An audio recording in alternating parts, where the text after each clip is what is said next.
আজকে ইউএসএ এবং বাংলাদেশের ওয়ার্ম আপ ম্যাচ আজকে যেখানে খেলা হবে সেখানেই শ্রীলঙ্কার সাথে বাংলাদেশের ম্যাচ আছে। সো বাংলাদেশের জন্য এটা খুবই সুবিধাজনক একটা জায়গা যে শ্রীলঙ্কার ম্যাচের আগে আজকে বাংলাদেশ ওয়ার্ম আপ ম্যাচে মুখোমুখি হচ্ছে ইউএসএর সাথে। ইউএসএর সাথে টি-20 সিরিজ হয়েছে, সেখানে 2-1 হেরেছে বাংলাদেশ। তবে লাস্ট যে টি-20 ছিল, অনেকে বলছে যে ভালো ভালো প্লেয়ারগুলো খেলে নাই, বাংলাদেশ 10 উইকেটে জিতেছে।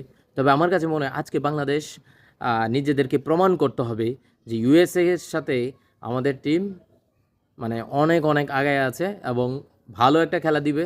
আশা করি আপনারা আজকে দেখবেন বাংলাদেশের খেলাটা, ঠিক আছে? সো এইখানেই শ্রীলঙ্কার সাথে খেলা হবে। সো বাংলাদেশ এক্সট্রা বেনিফিট পাবে শ্রীলঙ্কার সাথে, যেহেতু এই স্টেডিয়ামেই বাংলাদেশ এর আগেই একটা ম্যাচ খেলছে আজকে।